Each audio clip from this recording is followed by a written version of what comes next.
Good afternoon. I'm Dan Benjamin. I'm delighted to welcome you to this conversation with recently retired Undersecretary for Political Affairs, Jeff Feltman from the United Nations. This event is co-sponsored by the Dickey Center and the emerging, almost born Department of Middle East Studies, I'm delighted to say, and I see Professor Fisher back there somewhere. I saw him walk in. There he is. To cut straight to the chase, Jeff Feltman has had a truly extraordinary career. On March 31st, am I correct? You finished a tour of nearly 6 years as Undersecretary for Political Affairs at the United Nations, and I believe that makes you either the longest or the second longest serving Undersecretary, so congratulations. You must be tired.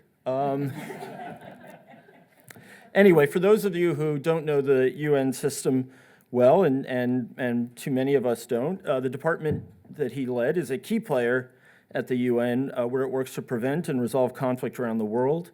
It has, according to its website, a global staff of more than 4,000, and they are deeply involved in heading off war and forging peace, keeping the UN system up to date with an understanding of political situations around the world, and in electoral assistance and various other activities.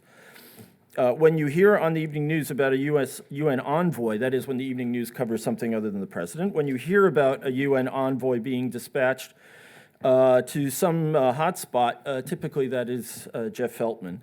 And just to give you a hint of his responsibilities, in recent months, he has been in North Korea, Myanmar, Colombia, Libya, Sri Lanka, China, Somalia, and many of the world's other garden spots, and you can tell us about some of those.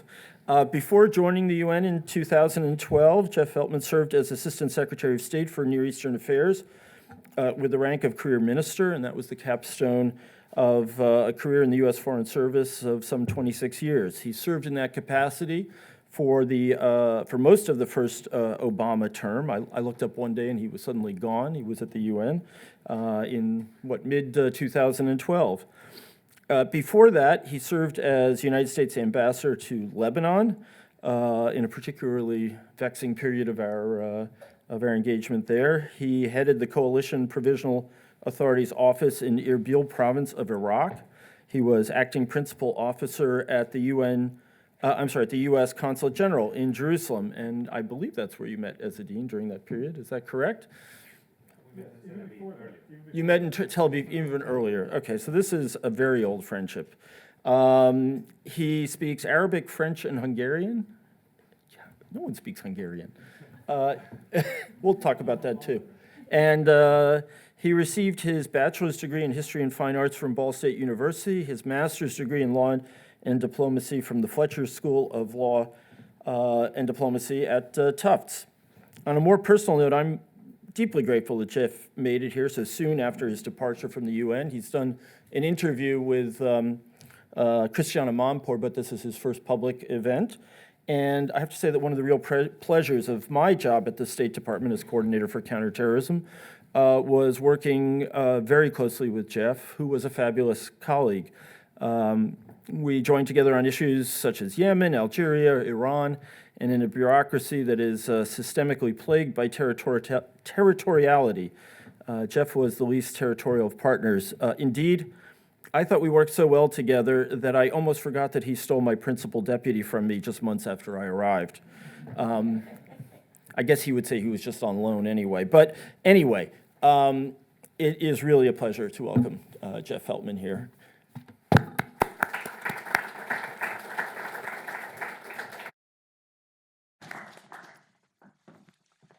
Thank you. So it's about at this point, I would say, now I'm going to do my imitation of Charlie Rose, but I don't say that anymore. Okay, bad joke. So, the poet Thomas Hardy wrote a poem once called "In the Time of the Breaking of Nations," that was World War I. And I don't know if it's nations that are breaking right now so much as systems and alliances and the whole thing that for most of our lifetimes, I'd say pretty much everyone in this room, was how we understood the international system. And, in America, in auditoriums like this around the country, we're talking about the end of the liberal order. And I'm curious if it looks that bad from the East River as well, or if you think that we're going through, a period and we'll get out of it and we'll come back. Well, Dan, first, before I go to your question, let me just say thanks to you as a dean and to Dartmouth College for having me here. It's great to see both of you. I've been an admirer of both of you and the principled approach you've taken to foreign policy and security issues since the time I've known both of you and had the privilege to work with both of you. And it's great to be here in this beautiful, renowned college in my, as I said, my first public engagement since leaving the UN. So I really appreciate the invitation. Thank you. I don't think we should be complacent about the international system that we've all inherited. I think that we need to be worried. If we believe that the international system, that a multilateral approach to shared challenges is worth preserving, we need to cultivate it. It's not going to just survive on its own. And there's a number of factors that are coming to play. First, the generation that remembers why there's a UN, why there's a World Bank, why there's an IMF, why the system developed is vanishing.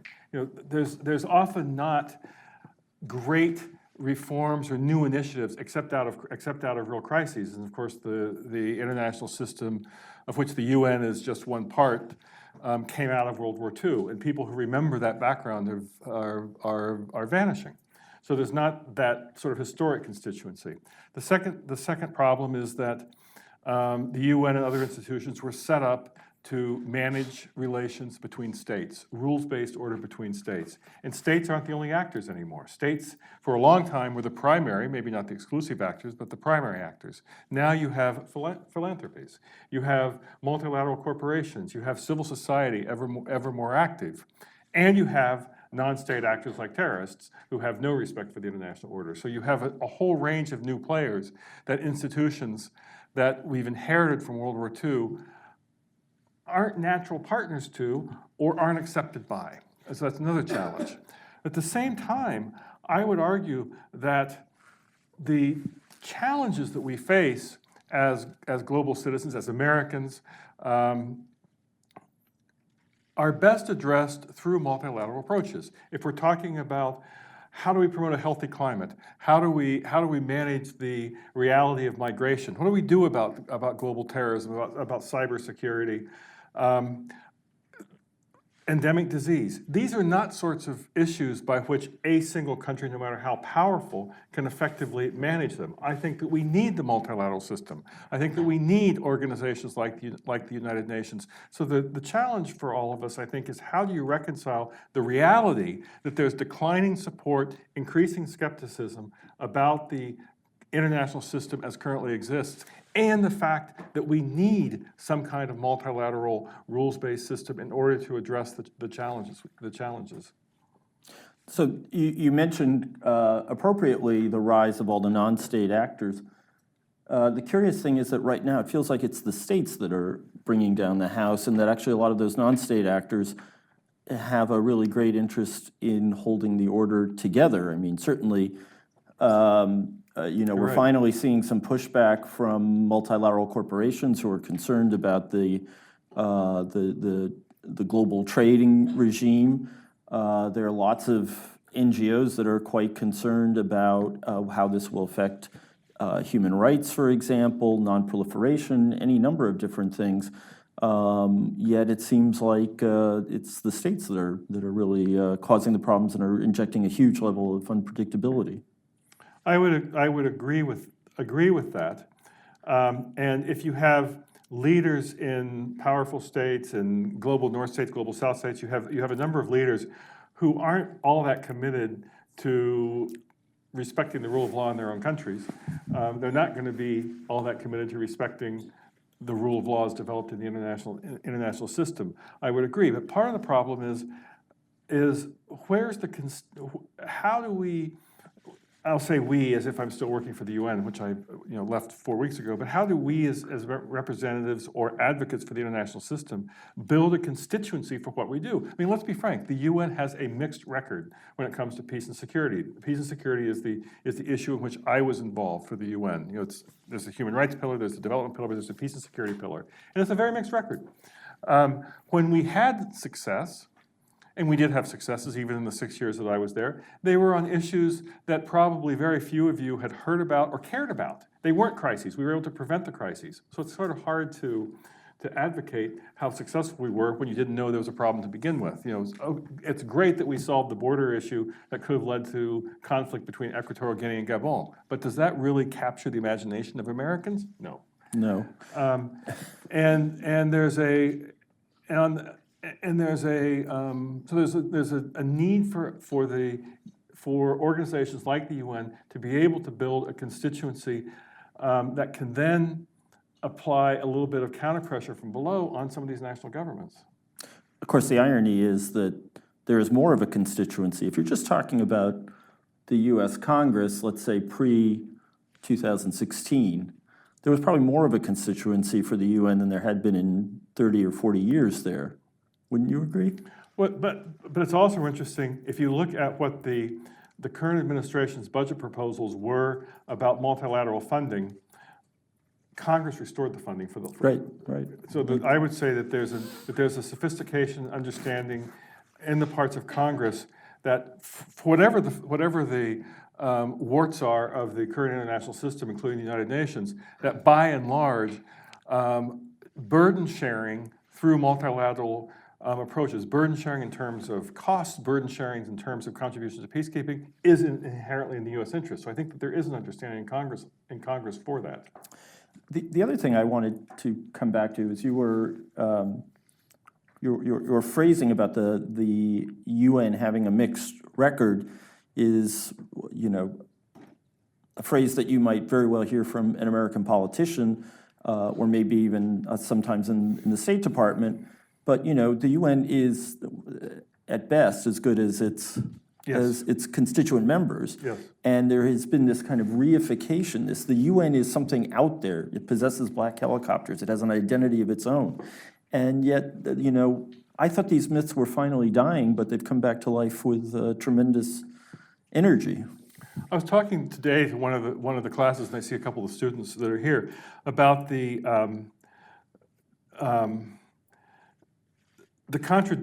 often clash inside the United Nations system between the fact that it's an organization composed of 193 member states. Those 193 member states have sovereign interests. They have political objectives, policies, et cetera. So there's 193 member states that are the foundation of the organization.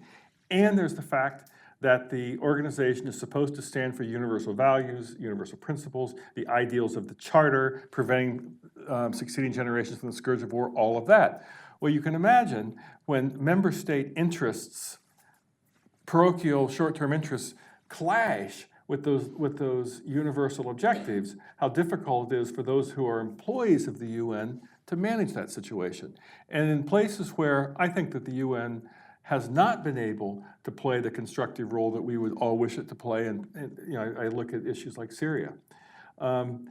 It's not so much lack of imagination of smart people who work in the Secretariat or who work in think tanks, organizations that provide ideas to the Secretariat. It's because of the fact that you have basic member state clashes, powerful member state clashes over what their strategic interests are in Syria that paralyze the UN because the toolbox of the UN is controlled by member states in terms of budget, in terms of Security Council actions, et cetera.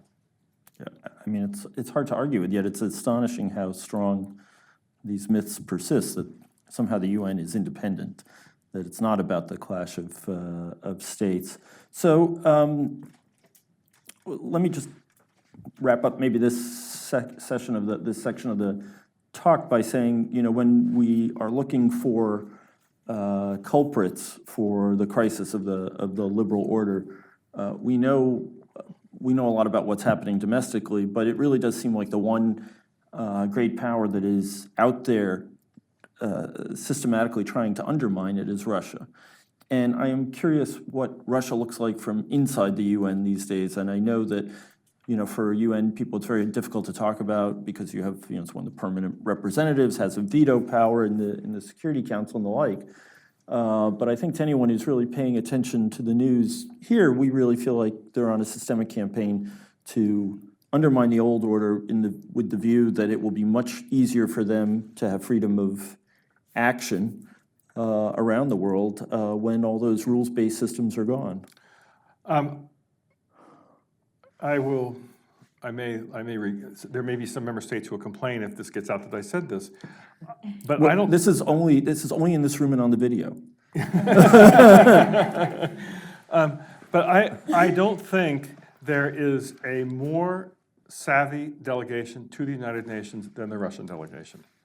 I think that they have figured out every rule, how every word is, every I is dotted, every T is crossed within the UN system, so that that the Russians will find ways to almost turn the UN rules, procedures, et cetera, against the values that the UN is supposed to represent. It's astonishing. It's amazing. It's to see how well they know the system and thus can utilize the rules to promote their goals, to justify what it is that they're saying is allowable within the UN system. Other delegations, I wish, were as well versed in the arcane nature of the UN rules as the Russians are. But the things like the seizure of Crimea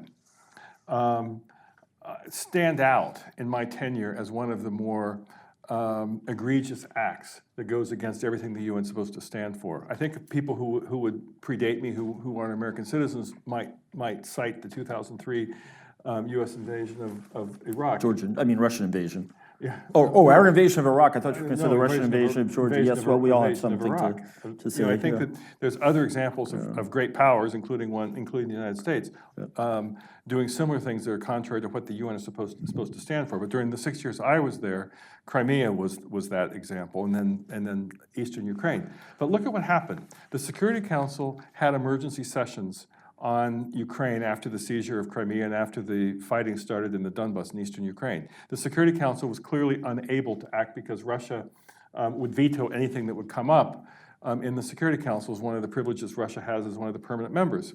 But the General Assembly then took it up. The General Assembly, under the UN rules, can only take up peace and security matters when the Security Council has proven unable to act. So the General Assembly took up the issue of Crimea. And the General Assembly, in a majority vote, declared the invasion of Crimea illegal. Now, this doesn't have the same force of law that a Security Council resolution does, but it's not insignificant, because first of all, it showed the limits to the international acceptability of simply trying to change a border by force. There was a symbolic victory for Kiev in that vote, and the fact that they got, I think it was more than 100 votes in favor of the resolution declaring the seizure of Crimea to be illegal. But the second thing was, it solved the issue for the UN.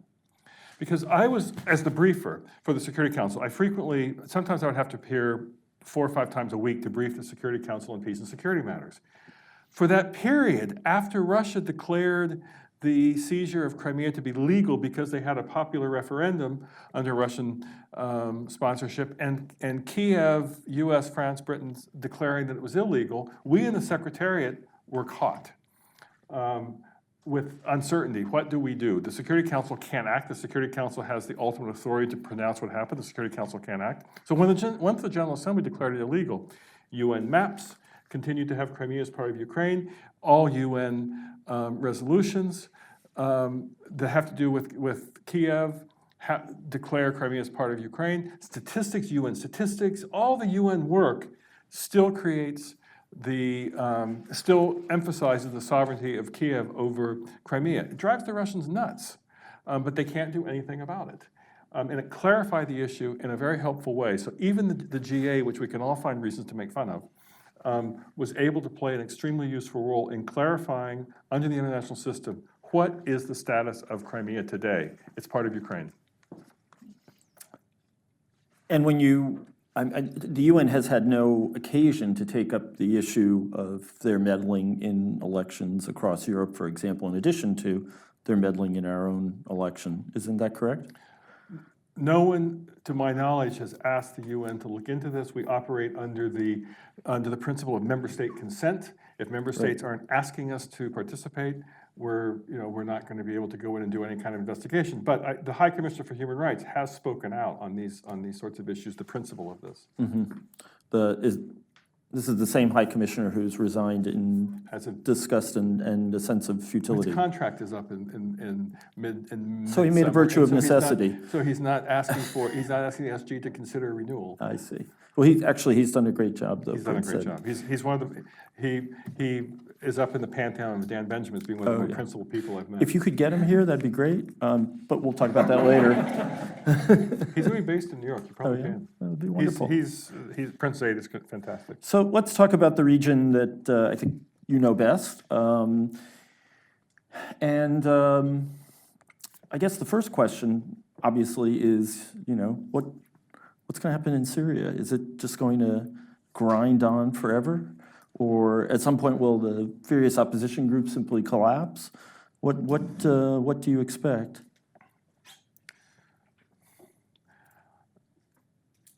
I think that the opposition groups are more or less collapsed as it is. Mm-hmm. I don't think that the non-state actors who we would define, whether they've been defined by the Security Council or not, but who we would define as terrorists and problematic actors, have collapsed. They've lost territory, they've lost leadership, but they're still there. And unhappiness if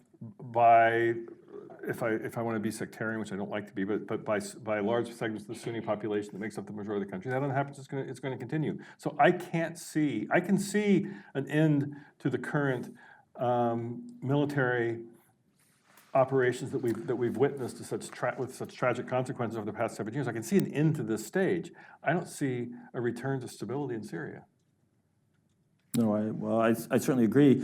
I guess the question is another question is what do you think the appetite is from neighbors sort of near and far there to continue engaging in Syria? Certainly the Turks have a big interest in doing so, but what do you see? My guess is that the Russians would like to get out as soon as they can. The Russians don't want to be stuck with the reconstruction bill for Syria, but they don't want to get out prematurely. They don't want to get out until they're pretty sure that their interests are protected. I think that Iran is happy to be there as long as Iran can be there, and I think that's a problem for us as American citizens. I'm not speaking as a former UN official. I think Turkey will stay in the Idlib area as long as possible. And I think that probably Damascus will tolerate that. It would be my guess. But the worry, I think, is a bigger proxy war. What happens? Will there be something between Israel and Iran via Syria? I haven't had time to hear any analysis about Israeli Prime Minister Netanyahu's announcement of just a couple of hours ago about declaring that there's new evidence that the Iranians have violated the nuclear agreement, but the whole Iran Israel rivalry playing out over Syria, I think, is one that we should really be worried about. I will just tell you that most of the gloss by the experts I know was that it was a very impressive demonstration of the Israeli ability to reach deeply into the Iranian bureaucracy and get very sensitive files, but that it proved what we all knew, which is that they had a program. They stopped in 2003, and that they've been a pretty nefarious actor at various points. But I don't think it contradicted anything that was out there. That was at least the commentary of your friend of mine, Rob Malley, who's deep into this and was a White House official dealing with these issues and one of the negotiators of the Iran of the JCPOA. So, well, why don't I ask you that? What happens if, as we expect in 2 weeks, the United States pulls out of the Iran nuclear accord? I hope nothing happens, but I think that's probably unlikely. But I hope that Iran would say, well, denounce what Washington's did, but prove to the other signatories, the JCPOA, that they will still continue to comply with the agreement. That's what I hope would happen. I think that would be the wisest policy for Iran to follow, because it would isolate Washington. Whereas if Iran restarts its nuclear programs, which it could, Washington will be blamed for that by the rest of the world, but ultimately, then the rest of the world has a problem they have to deal with, which is the restart of the program. So I hope Iran takes a wiser course, but who knows? I mean, the people that we all talked to as UN officials were the Jawad Zarifs, the foreign ministry types. And I think Jawad Zarif played an important role in building the atmosphere for the JCPOA, but he's not going to be the one who takes the decision over how Iran would react. It will be another side of Iran that's much less accessible to the international community. And I haven't heard much from either Russia or China on this issue, and I'm curious where they've been. We've certainly heard a lot from the Western Europeans who were deeply involved. I suspect that the Russians and Chinese, or the Russians in particular, will very much enjoy using the June debate on the JCPOA. Every 6 months, the Security Council has a debate on the JCPOA, and the next one is mid-June, June 16th, more something like that. And I'm sure that the Russians would love being able to say, we, the Russians, are fulfilling our obligations, and the Americans have broken it. I was talking to some of our European friends, Dan, that you and I know, about this over the past few weeks. The JCPOA, the Joint Comprehensive Plan of Action, is of course the nuclear agreement. That was negotiated by the P5+1, by the six parties with Iran. That's not international law. That's an agreement among those 6 parties. It was incorporated into a Security Council agreement. Security Council Resolution 2231 passed unanimously on January 16th, 2015. So the JCPOA became international law by virtue of a Security Council resolution. But that Security Council resolution has other elements. It has restrictive measures on what Iran can do in terms of travel by Revolutionary Guard Commander Omar Suleiman, in terms of what they can import and export in terms of weapons and military programs. These aren't sanctions per se, but they act like sanctions. It's things that Iran's not supposed to do. Iran has been violating those. So Iran may be complying, which the IAEA, the International Atomic Energy Agency, says it is, with the nuclear arrangements on the JCPOA, but the 2231, the international law, part of that agreement that includes the restrictive measures, they're violating. Now, I would argue that if Omar Suleiman travels from Tehran to The head of the the Revolutionary Guards, if he travels to Iraq or travels to Syria, that's not as serious of a breach as suddenly turning on a nuclear reactor. There's a difference, but it's still a violation. And nobody among all those Europeans who are clamoring for the Trump administration to keep with the JCPOA have pointed out that Iran has actually been violating the agreement. I think that their case could have been stronger, that they will hold Iran to account if they could prove that they had done so under these violations of Security Council 2231, but they didn't, and neither did the Russians and Chinese. Is there anything in that resolution that isn't a repetition of earlier resolutions? Well, what happened? The Iranians wouldn't like me to say this because it was all carefully negotiated. Iran wanted to get out of sanctions. They wanted to get out from under sanctions, and the sanctions were economic sanctions, but the sanctions were largely the international sanctions, not the U.S. sanctions, but the sanctions that were put on by the Security Council were largely aimed at their nuclear program, at their procurement for military action, at what the IRGC was up to in terms of building the nuclear program. Those sanctions were, in fact, lifted as part of the deal on the JCPOA. The international UN sanctions were lifted. So on one hand, they lifted the sanctions. On the other hand, they worked out, quote, restrictive measures. And the restrictive measures basically replicated the prohibitions using different language, different ways of monitoring, so that the Iranian political leadership could say, we've had the international sanctions lifted, And the Americans and the Europeans could say, but the restrictive measures on their ability to export arms, import certain technologies, have bad guys travel remain. So it was all a bit of a theatrical show. But the bottom line is that part, those restrictive measures, aren't fully being complied with by Iran, and the Europeans aren't calling them out for it, which I think undermines the European argument to Washington that, hey, yeah, we Europeans, we can be tough on Iran if Iran violates. Well, they're not being tough on Iran. I'm repeating myself, but yes, the restrictive measures aren't as serious as the nuclear program, but it establishes a pattern of indulging noncompliance with an international resolution. So the discourse in the U.S. is, of course, that Iran is engaging in lots of destabilizing behavior in the region. A lot of the opportunity for engaging in destabilizing behavior was created by our misadventure in Iraq. But let's set that aside. When you and I were working together, the 2009 to 2012, there was a constant refrain from Saudi Arabia that the Iranians were supporting the Houthis. The American intelligence community found time and again that there was no connection then. And then what happened, as I understand it, as I recall, was the Iranians said, hey, you know, they're so worried about this, seems like a pretty good idea. And so they began to arm the Houthis. But most of the commentary that you read from people who are really steeped in Yemen and some who are actually there suggests that the relationship is between Iran and the Houthis is actually not exactly, it's not anything like the relationship between, say, Iran and Hezbollah.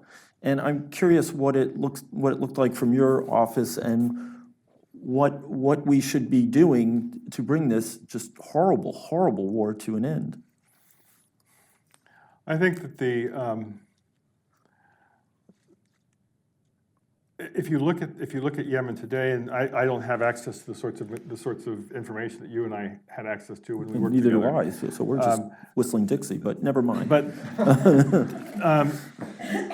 I think that there's strong evidence to indicate that the Iranian involvement in Yemen today, while it's not like the Iranian support of Hezbollah in Lebanon, is far deeper, far more pervasive than it was at the beginning of this war. Basically, the Saudis. The Saudi-led coalition has created the results that the Saudis most said they were trying to prevent, which is deeper Iranian involvement in Yemen. And the American invasion of Iraq provided the opening for Iran in Iraq. Much earlier, the Sunni and Maronite Christian basically disenfranchisement or discrimination against the Shia in Lebanon created the opportunity for Iran to create Hezbollah. I think that the first thing that we collectively need to do if we're concerned about Iran's nefarious interference in the affairs of the region beyond Iran's borders is to stop creating opportunities for Iran. You and I were talking a little earlier.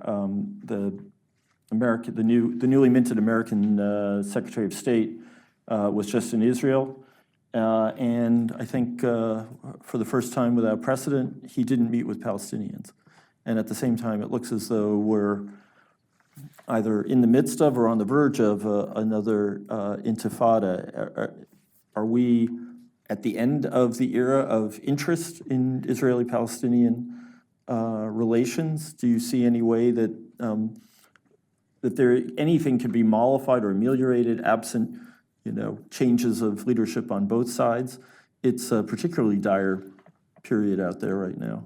It is. I think that probably had Secretary of State Pompeo asked for me, and the Palestinians would have said no. Right.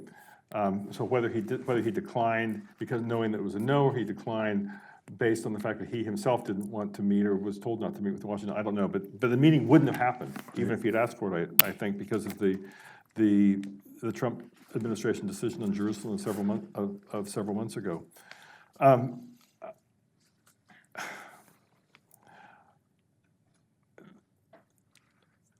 The problem with the Israeli-Palestinian conflict is there are many problems with the Israeli-Palestinian conflict, but right now one of the key problems is the Palestinians don't have much of a constituency beyond their own people anymore. The Arab leaders have long given lip service, but I think it's even less interest now. You see the things like the reports of what Saudi Crown Prince Mohammed bin Salman said about the Palestinian leadership recently. You wouldn't have seen that 5 or 6, 7 years ago. And so I think that the Palestinians basically have lost the type of international support that gave momentum behind or gave incentive for them to pursue realistically a two-state solution. And so right now the Palestinians are at the leadership level are lashing out through the UN. It's easy enough to pass a UN General Assembly resolution that condemns Israel to say that you've done something. It doesn't have any material impact. I don't know what changes the situation on the ground except for another real crisis, which I think we're headed for with Gaza. So the classic question now is the two-state solution dead, or is there anything else? Maybe I worked on this issue too long from having served 7 years between my time in Tel Aviv and Jerusalem, and then plus the time as assistant secretary, and then at the UN. But I don't. Any time you try to lay out what another solution might be, it brings you back to the two-state solution because it's better than any alternative. But then the question is, how do you implement it? Right. So just want to ask one last question about a part of the world that we haven't talked about much, and then we'll open it up to the audience. One of the really interesting things to watch in the age of Trump is the behavior of China, because suddenly we are no longer the owners and guarantors of the rules-based system and of the sort of global order. For a time, it looked as if the Chinese president, Xi Jinping, was claiming, okay, well, we'll be the good citizens who back this all up. From the perspective of someone who really is looking from an Archimedean point out in space, do you think that's where the Chinese are going, or do you think that they're going to take a more Russian approach and exploit new era chaos to their own advantage? I don't think my guess is the Chinese aren't interested in chaos. The Chinese are interested in the type of stability that they can exploit for markets, for labor, for resources, et cetera. So I think that the One Belt, One Road initiative is not based on any kind of assumption of chaos. It's based on a Pax China, right, that they will try to exploit. And it's even in the 6 years I've been at the UN, you've seen a far more aggressive role by China in the UN system. And it's not negative. It's not necessarily negative, but it does mean that there's a recalibration inside the United Nations of the U.S. role vis-a-vis the China role, where there's a relative decline in the U.S. role as China's role increases. I think that China has a different idea of how to use an international rules-based system, and it comes out with the Asian Investment Development Bank, it comes out with the One Belt, One Road, but I do think that China's interested in stability, and I think that there's a direct evidence of that in the Chinese decision in 2017 to really start enforcing the sanctions against the DPRK. I think the Trump rhetoric alarmed about potential war with North Korea, alarmed the Chinese in a way that the Chinese thought, let's see if we can promote a different approach to North Korea by actually increasing the pressure on Pyongyang. So I know I said that was my last question, but since you brought up North Korea, I'll ask another one. Can you imagine this tango unfolding in a way in which the Chinese are going to play a constructive role in the negotiations between the U.S. and the North Koreans, should they actually happen? And relatedly, can you imagine a genuinely positive outcome happening with this interaction?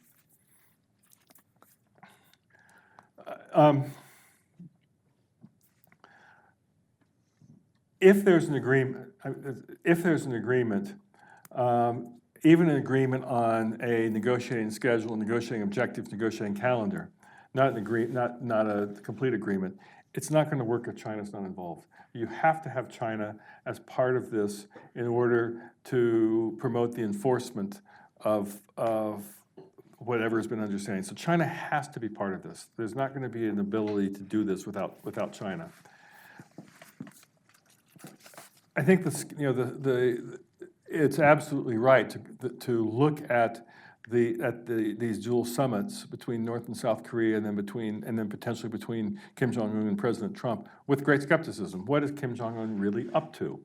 I think anyone that says that he or she knows what Kim Jong-un's end game is kidding himself. I don't think anybody can possibly tell what Kim Jong-un is up to. But I do think it's worth testing the proposition. Again, I was talking about this with one of the classes today.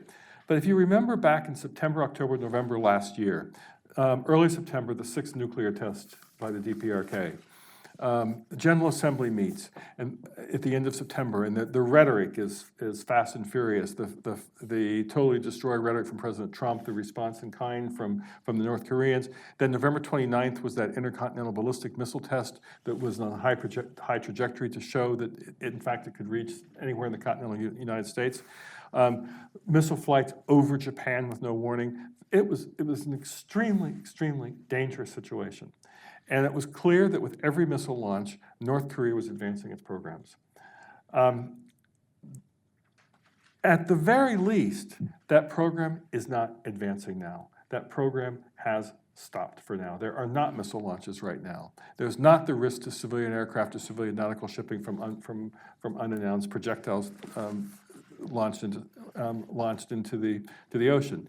There's not a advancement toward the mastery of the reentry cycle of a nuclear warhead that North Korea was working on. So I think that we are inherently in a better situation now than we were September, October, November last year, when it really looked as though these two leaders were headed toward war. And my trip to North Korea was in early December, right at the height of this tension.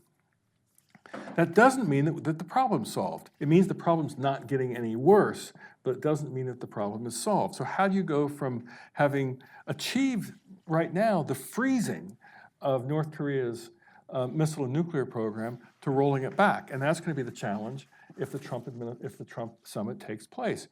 It's not going to be able to happen in one summit meeting. So is there the strategic patience in Washington today to try to achieve an understanding that would have benchmarks and a calendar and verification with the North Korean leader? And I'm not sure there is. I'm not sure there is, because I think that Trump would very much like to show. I mean, who wouldn't want to show that this global problem that you've done a lot to solve? You're going to want to have a quick victory, particularly ahead of elections and all that. And who wouldn't want to have a quick victory? I wouldn't blame him. If you could do it, I'd want it too.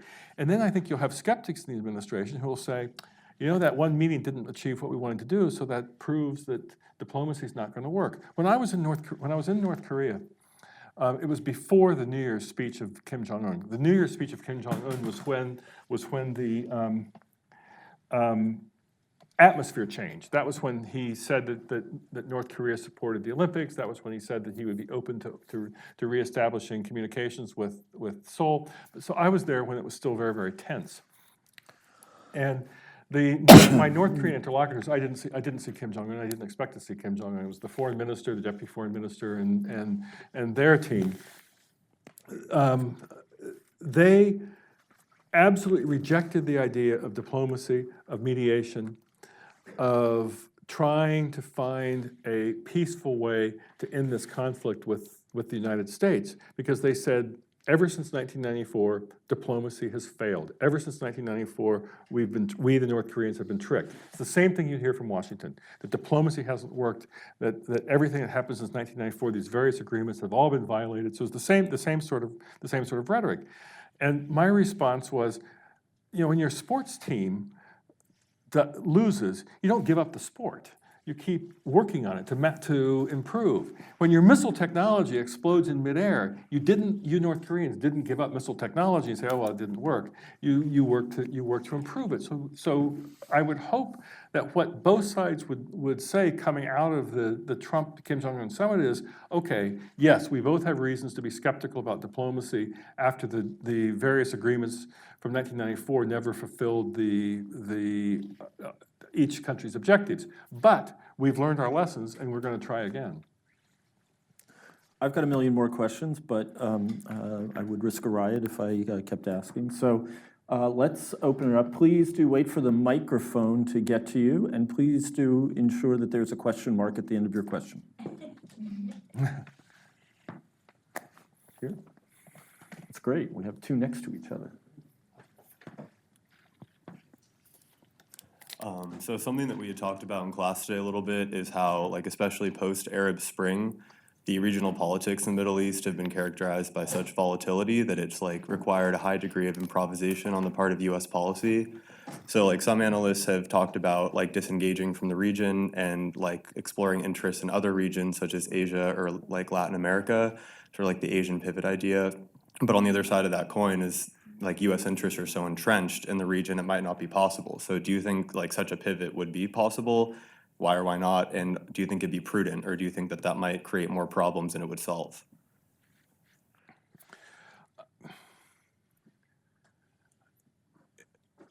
If you look back over the past couple of decades, you've seen in the post-Cold War period, say prior to the Arab Spring, there was great progress in lifting millions out of poverty. There was great progress in global health.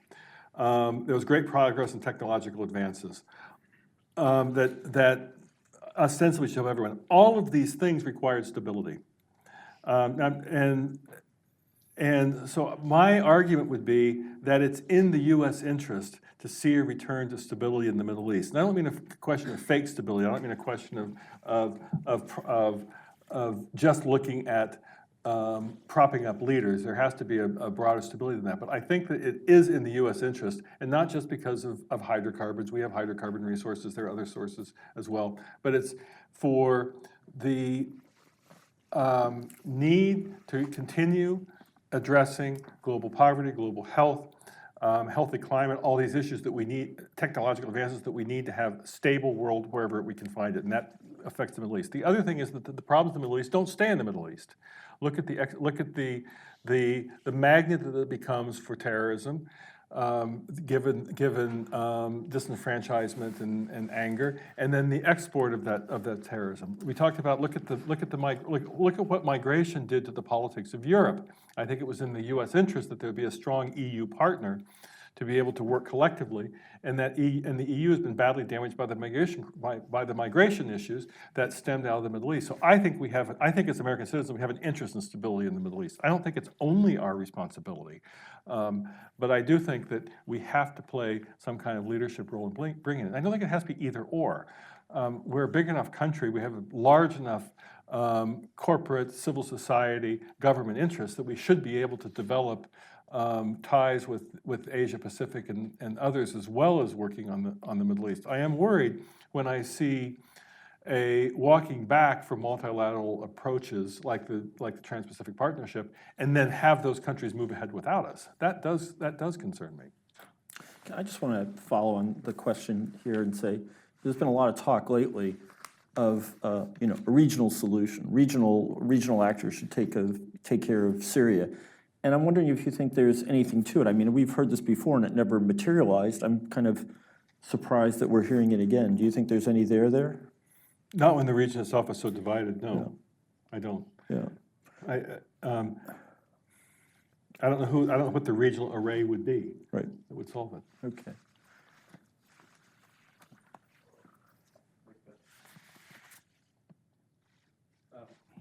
First off, thanks again for talking to all of us. I apologize if this question is oddly specific, as it more specifically applies to the UN's Department of Peacekeeping, but I'm curious what your thoughts are on the future of Cyprus-Turkish relations and the current border conflict that is being mediated by the UN there. I think that Crans-Montana, the talks that took place at the beginning of July, were a lost opportunity. I think that the two sides, that the Turkish Cypriots and the Greek Cypriots had made great strides in developing the parameters for a bicommunal, bizonal federation of equal political status. And in the end, they blinked at Crans-Montana. And in the process, I was there with the Secretary General, and we were so close to an agreement on the major issues. There was still a lot of little brush that needed to be cleared away. But in the course of that Crans-Montana discussion, and this was a significant, for those of you that aren't following the Cyprus issue, this was a significant development on the Cyprus political calendar were these Crans-Montana talks. The Secretary General of the United Nations convened them. The Greek Cypriot and the Turkish Cypriot leaders and their negotiating teams were there, and the three guarantor powers that were supposed to be guaranteeing the peace in Cyprus when Cyprus became independent in 1960. Turkey, Greece, and the UK were also there at the foreign minister level. But in the course of the agreement evaporating at night, the two leaders, the Greek Cypriot and the Turkish Cypriot leaders, completely lost trust in each other. And leadership matters. And right now, I think even restoring the level of agreement that we had before Crans-Montana is going to be extremely difficult because the two leaders simply don't trust each other.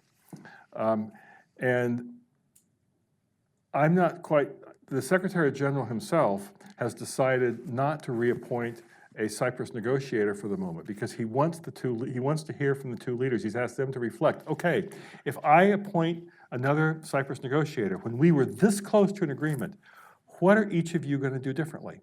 What's each side going to do differently? Because if we're going to go back to the very same thing that we did in Crans-Montana, that actually walks us backwards. I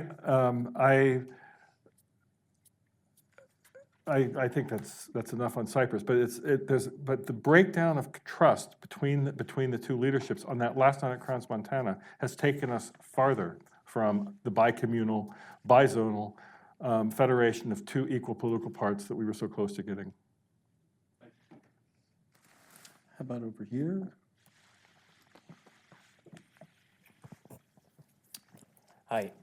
You mentioned that the UN was built for like a international state system and it has trouble negotiating with like substate or multinational actors. How does the UN currently go about interacting with these groups, and how do you think that they can improve that interaction? It's a good question. It's a tough question, and those of us that have been part of the Secretariat, and of course, as the Dean was also part of the Secretariat, part of a UN mission in the field, very strongly hold to the principle that we, the United Nations, can talk to everybody. That in order to try to forge a political understanding, we need to have access to everybody. So that's the principle. Now, we also have the principle of member state consent. That the UN can only work inside a member state if the member state says, okay, you're happy to work there. We'll let you in. We have a problem. We look for UN mediation. You can imagine. You can envision what this means in practice. If country X is having problems with separatist movement in a remote, impoverished part of the country, that capital, the national authorities, aren't going to want to see UN officials running out and talking to these separatists because that gives them status. That makes them look more legitimate. So there's a constant negotiating process underway where the UN mediators will be working to try to find a way to have the access that the UN mediators believe they need in order to try to find common ground. It's not impossible. What often will happen is we will, I'm still used to present tense, it's been 4 weeks, I should start using the past tense. That UN mediators will have developed partnerships with local organizations that may be able to hold the key, hold the key and open the door to these sorts of things. Local actors that the government has trust in.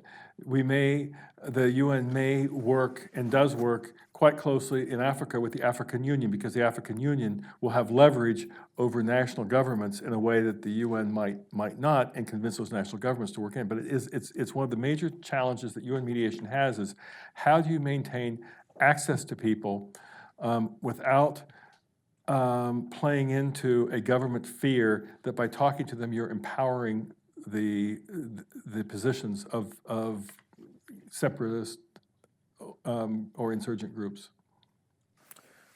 You had a question, right? Hi. So you mentioned in class that foreign policy decisions in like the National Security Council are often more reactive than we would probably hope. And I was wondering, since the Middle East is such a complex region, and we've seen in Yemen and the Iraqi invasion, the U.S. invasion of Iraq, that our force often like kind of breeds the opposite outcome that we were looking for. So how are decisions made, or how do you take into account the kind of unintended consequences and the complexity of the region, or are those taken into account in decisions? I think that we were talking in a class on Middle East politics about this today. We're talking specifically about the early period of 2011 with the so-called Arab Spring, because Dan, you'll remember, the Arab Spring unfolded very quickly, very unexpectedly, where you had from one country to another, Tunisia, Egypt, Libya, Yemen, Bahrain, Syria. It just uprisings happened and governments took different reactions very, very quickly. And so there was less of an ability to focus strategically inside the National Security Council, inside the government, than ideally one would have wanted. One would have wanted to step back and say, okay, let's draw the connections here, let's think what the US interests are, but there just simply wasn't the time. But that's not always the case. I think that there's been very, very conscious decisions made in administrations about how to promote the relationships with Asia. I think there were strategic decisions taken, and then implementation followed a strategic decision about what the U.S. goals and interests were and how to proceed. It's just that when there's fast-moving events, it's much more reactive than I believe the outside world is aware of. There's a sense that Washington must have known all this stuff was going to happen. Certainly, I think the Arabs believe that Washington knew all this stuff was going to happen if Washington wasn't behind it to begin with. And it's much more reactive. But then the unintended consequences, we could all sit here and list them, are similar to Saudi Arabia's work in Yemen has the unintended consequence of increasing, not decreasing, Iran's influence. I would hope that any White House, any State Department is taking lessons learned from that. I think that there were lessons learned, certainly from the aftermath of, say, Libya. In September, October, November 2011, after the fall of Gaddafi, there was a sense by the international community of there was a question mark. What happens now? And the Libyans themselves were very clear. Get out. We don't want you here. We don't want the international community to be here because we, the Libyans, don't want to reinforce the notion that you guys all came in to get our oil. So bye-bye, thank you very much for helping us overthrow Gaddafi, and bye-bye. That was clearly a mistake. There should have, if one, maybe the whole engagement with Libya was a mistake, but you can go back to that time after Gaddafi was ousted and say, it was a mistake for the international community to disengage so quickly. But now, the next question then is, what should we have done as the international community? I was still in Washington at the time. I hadn't moved to the UN, when the Libyans themselves were saying, no, you have to leave. And I'm not sure what the answer is, but I hope there are people who are looking at these unintended consequences in order to get lessons learned for the next time. Just a quick follow-up on the Arab Spring, since you suffered through its entirety, pretty much. Missed opportunities on our part, or inevitabilities that we never could have deflected? I think that we should have spent a lot more time on Egypt, constructive time on Egypt. You mean while Morsi was in power? We should have seen, is it possible to mitigate what was turning into an Islamic autocracy in Egypt or not? I was struck by the change in Morsi over the 2012 period, from being sort of positioning himself as kind of a modest leader to being, by the time he was toying with the Constitution, to being very, very forceful. And I think that we were too forgiving, frankly, and that maybe there would have been a way for the United States to find a way to change Morsi's governing style, structure, even leadership patterns, to avoid the type of bloodshed that happened the following summer. Questions?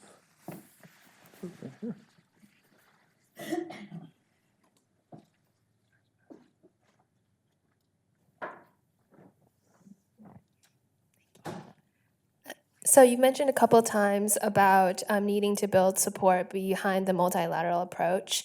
Is there any, in burden sharing, is there anything as someone that works or formerly worked at the UN that can be done to encourage this burden sharing?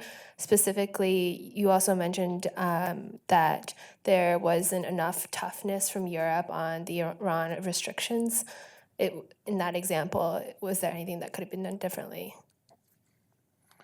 On the latter, I mean, the Department of Political Affairs that I had the honor to lead for almost 6 years, we had the responsibility for reporting to the Security Council on the compliance with the restrictive measures of Resolution 2231, the Iran agreement.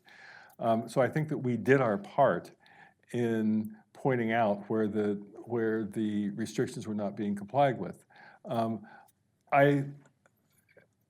I've spent the past few weeks writing to all of my European colleagues saying, please, please, please use this. I suppose I could have done more of that while I was still Undersecretary General for Political Affairs, to say, hey, why aren't you guys speaking out on these restrictions? But I think that that's one where the member states themselves failed in their responsibility. On the multilateral system, I was in a unique position. For nearly 6 years, I was the highest ranking US citizen inside the UN Secretariat. There are a couple of other US citizens who had the same rank that I did, but they were heads of agencies, the head of UNICEF, the head of the World Food Program. Inside the UN itself, I was the highest ranking US citizen. And I hope to be able to use that position to meet with various groups to talk about why, warts and all, the UN and the multilateral system are worth preserving. I mean, I'll give a financial example. The U.S. pays about $2.6 billion in assessed contributions to the UN per year. That's for peacekeeping and for the regular budget of the UN. That doesn't include the voluntary contributions to the World Food Program, to UNICEF, to UNHCR for refugees, et cetera. But the mandatory, the part that the U.S. is required to provide to the UN, is about $2.6 billion a year. Compare that with the budget of New York City alone, which is $90 billion a year. I think that it's $2.6 billion is not insignificant. It's $2.6 billion. But I think that what the U.S. gets in terms of influence, in terms of burden sharing and peacekeeping, is well worth that. If you buy my argument, you might not, that it's in the U.S. interest to have stability around the world, real stability, not some kind of fake stability, then you're going to want to see people working to stabilize Somalia. Do we want American troops stabilizing Somalia after the history of American troops in Somalia? And no, having other forces there to share the burden in terms of risk, I think, is in our interest, and that's where the $2.6 billion comes in. We share the expense, we share the burden. How about, yep. I have a question about the refugee crisis. I've served with several UN agencies and I'm an Great. international nonprofit. Why isn't more being made of the 1951 Convention on Refugees? If an arms treaty were violated to the extent that that convention has, it'd be before the Security Council. I mean, you've got the Secretary General was head of UNHCR for 7 years. I don't see him talking about it. I cannot understand it. Can you help me understand it? No, I'm not going to be able to talk about the 1951 convention. But I would reiterate the concern behind your question in terms of international humanitarian law in general. I think Syria has been a turning point for us in seeing egregious disregard for international humanitarian law in all aspects and very little accountability for it.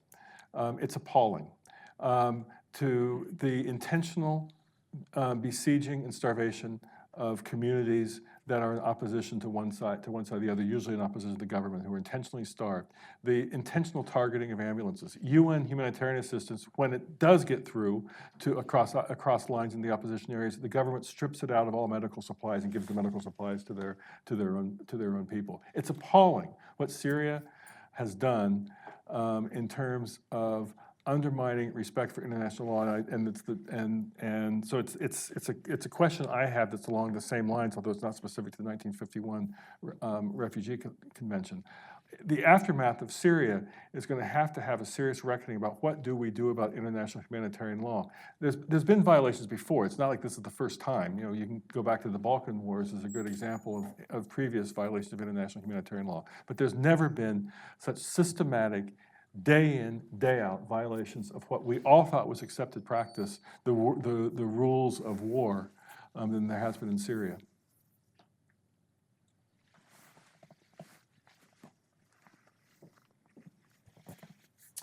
Hi.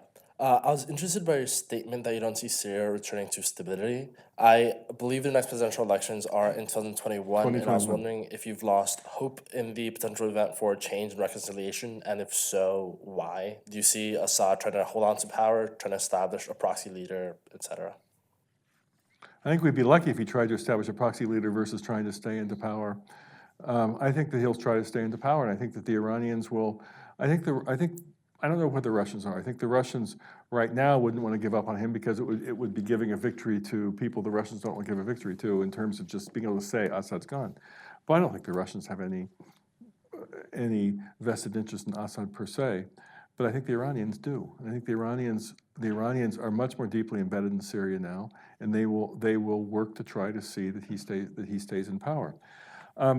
In talking with the Russians about Syria, the Russians will often express the same frustration that we as UN officials would express, which is, my gosh, the government hasn't given any concessions. The opposition and its supporters, the United States, Britain, France, et cetera, have given concessions. There's no longer an insistence that Assad leave today. There's no longer an insistence that the transition start with a change in the president. There's the idea that somewhere along the way there'll be a transition, somewhere along the way there'll be new leadership in Syria. But there's been repeated political concessions by the opposition and by the supporters of the opposition. There hasn't been any kind of concessions made by Assad. And the Russians, too, express bewilderment, frustration about this. The UN tried to set up a constitutional committee to start looking at how you would design a new constitution. The opposition didn't want to participate because they didn't want to sit across from the government. The opposition eventually said, okay, we will. The government never showed up. And we said to the Russians, make them, come on, you guys should make them for stuff. Oh, we tried. They are impervious to our advice. So I think the Russians are frustrated, but yet the Russian action is what enables the government to be as intransigent as it is. So I would be very surprised if Assad doesn't try to remain in power past 2021. Right here.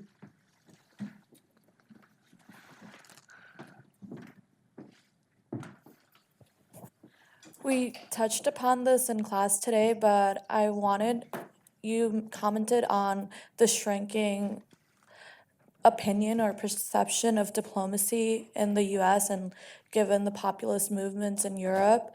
And I wanted to hear your opinion on how we can inspire more Americans or, revitalize diplomacy and the multilateral approach.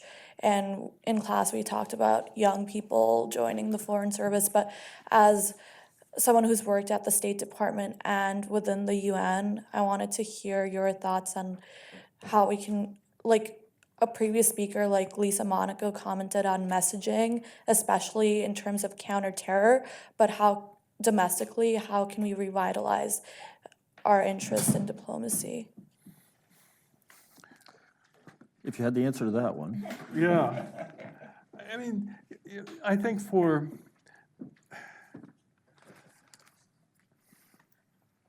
I grew up in the rural Midwest.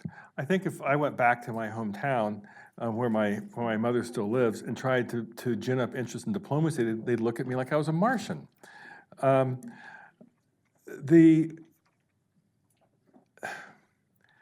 I think that the best way I can think of it is, do we agree that we are stronger trying to work together with others in our communities to build our school system or whatever, and can we translate that into international action as well?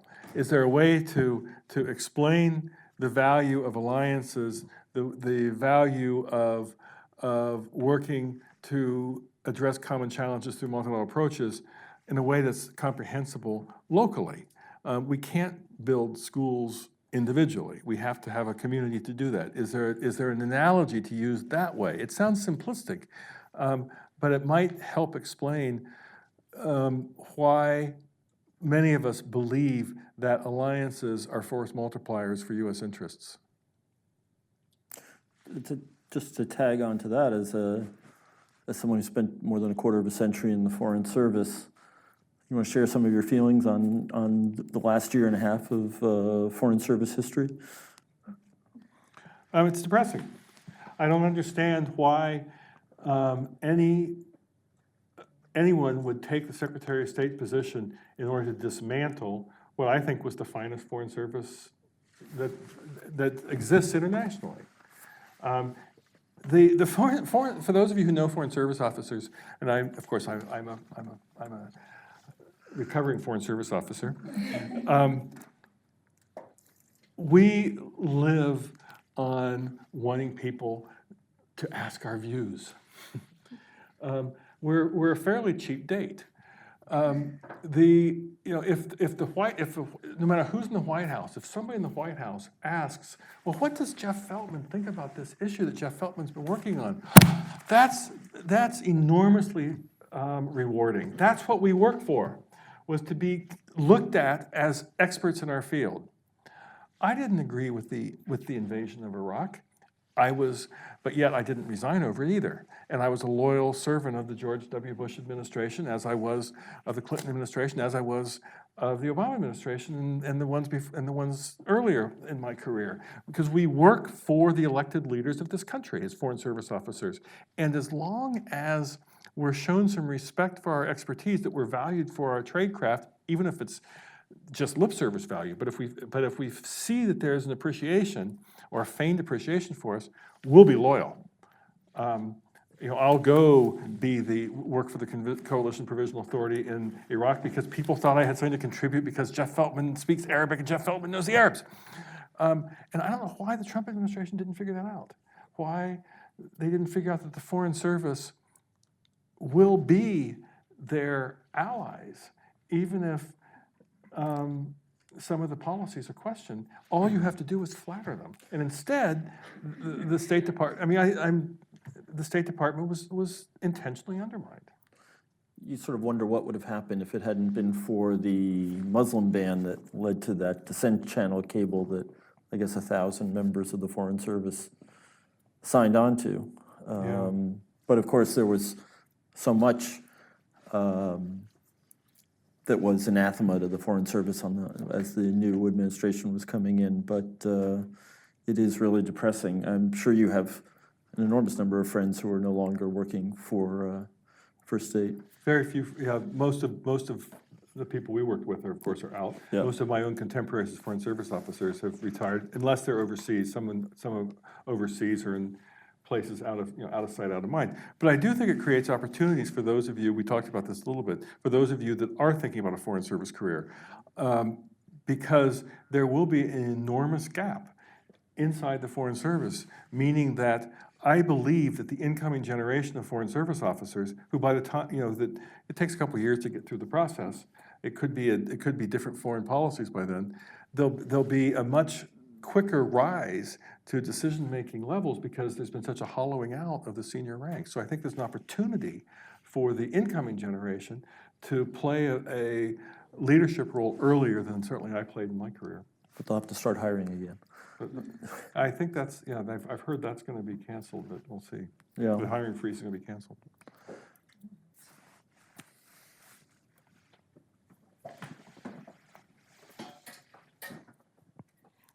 You talked a little bit about the failures of the UN dealing with non-state actors. Do you see in the future a pivot towards multilateralism outside of the UN, more around like this JCPOA type deals, sort of filling that gap? Do you see any sort of pivot in how we do multilateralism?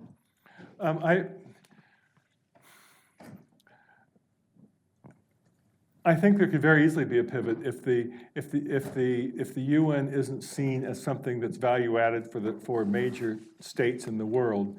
Major states will find other ways to deal with the issues. I think that the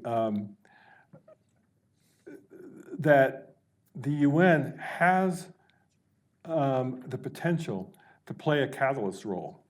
Right now, the issues between states about state policies themselves are great, and as I said, they're paralyzing the UN in issues like Syria.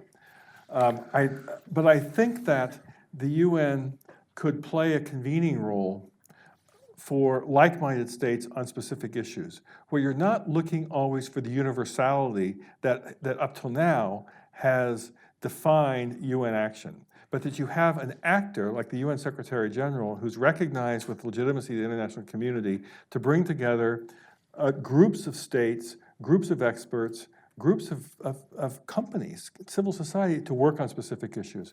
And what I would recommend to the Secretary General think about are things like how you deal with non-state actors, access to technology, life science developments, autonomous weaponry, because you may not, Russia and the United States may not ever agree on each other's policies vis-a-vis Syria. And to try to define an interstate agreement on something may be impossible if it's dealing with states themselves. But if you say, hey, neither Russia nor Moscow have any interest in a non-state actor being able to get the type of cyber weapons that could target each other's infrastructure, can you come up with an agreement of how you deal with non-state actors? Now, maybe Iran won't sign on to that because Iran might actually be using the non-state actors. But if you can get enough countries on board, you start to establish the types of standards that could eventually be more universal.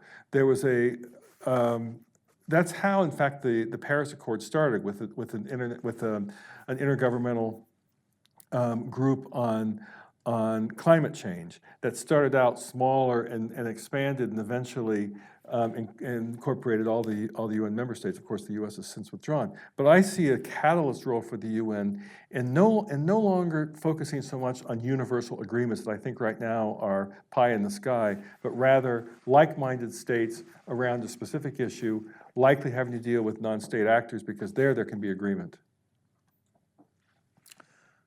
Okay, final up. We have a question in the back. We have two questions in the back.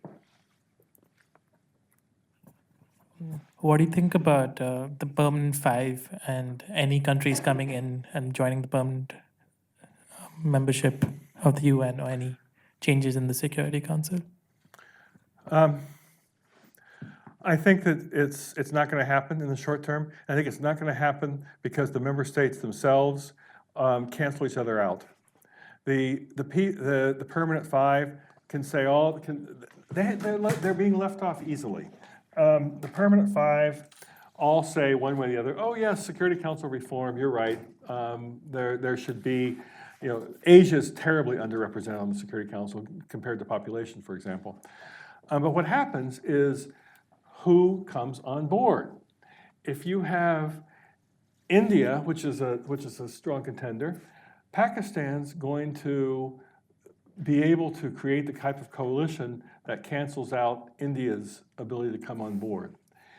Africa wants to have one country with a permanent seat. Is it Nigeria, the most populous? Is it Egypt that sees itself in the leadership? Is it South Africa? Is it Ethiopia that's played a key role in peace and security? They all cancel each other out.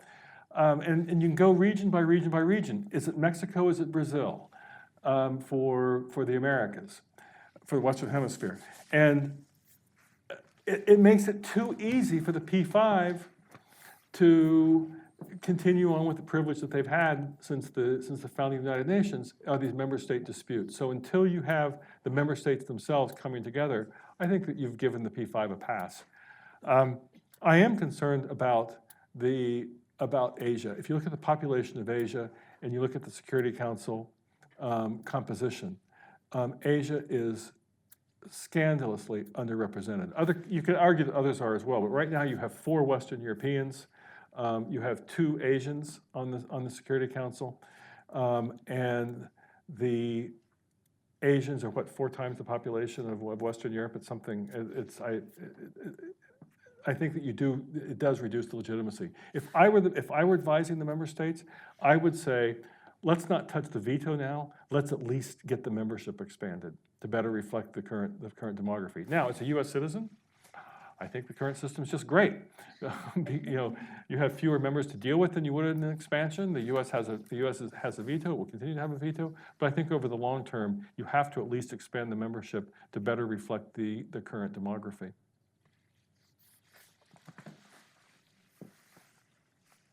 In view of your remarks on the lack of international support for the Palestinian cause, do you feel that the United States has any significant national interest left in a solution to the problem at all? I mean, I would argue strongly that the United States does have a national interest in a viable, credible, two-state solution that creates a Palestinian state that the Palestinians would recognize as a viable, normal state. I think that's in our national interest. But apparently, that's not shared by all U.S. policymakers right now.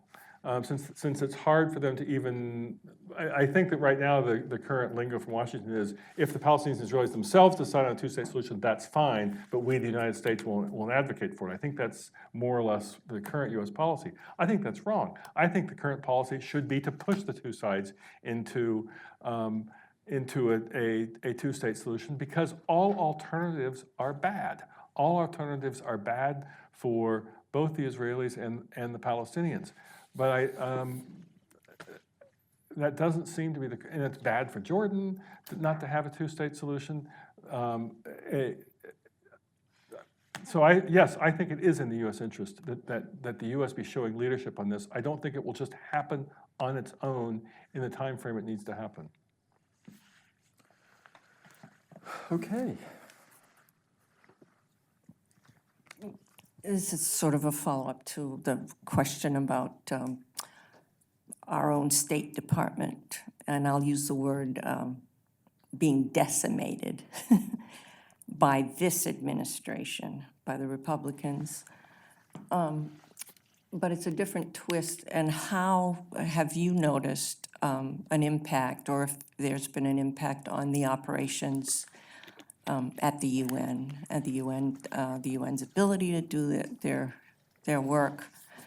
And to answer her question, I think you need to vote.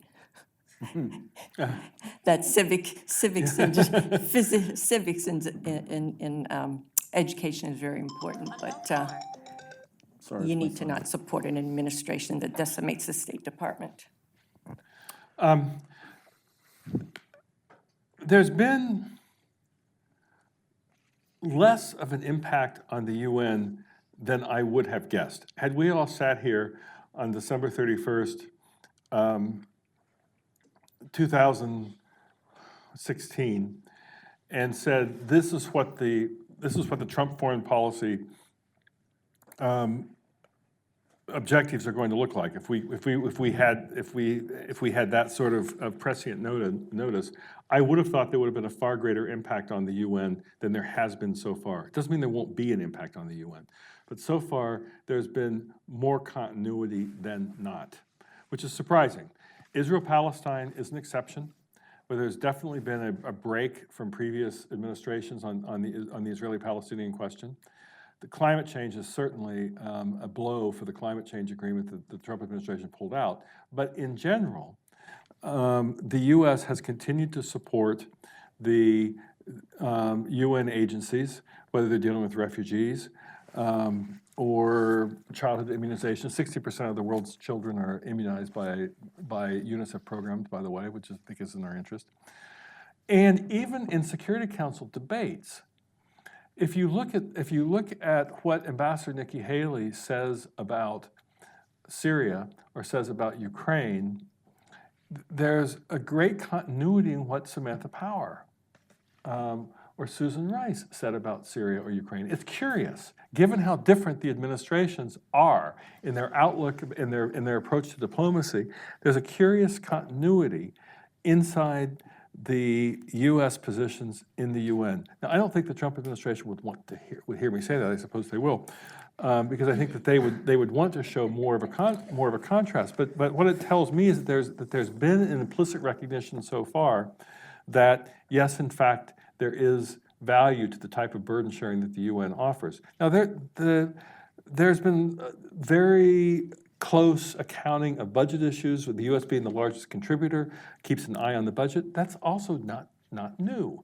Previous administrations did that. Now, I don't know whether the change in the National Security Council, because John Bolton was, in fact, the U.S. ambassador to the UN for just under a year, it may change this. There may be less continuity than there has been before. But as an American observer from inside the UN, I was struck by, I wasn't surprised by the differences, by the climate change, by the change on the Israeli-Palestinian issues. Dismayed, yes, but not surprised. But I was surprised by the continuity in so many issues. You hear Nikki Haley after she went to South Sudan or to the Democratic Republic of Congo and saw the conflict on the ground. What she said could have been said by Samantha Power. It's quite remarkable. Which may or may not be a function of an understaffed administration in Washington giving her a lot of space, but who knows? We're going to find out soon enough just what kind of imprint John Bolton wants to leave on U.S. policy towards the UN. We could talk all night, but I really want to thank Undersecretary Feltman for making Dartmouth the first stop on his worldwide tour, and really want to appreciate his candor and his insight. So thank you very much. Thank you.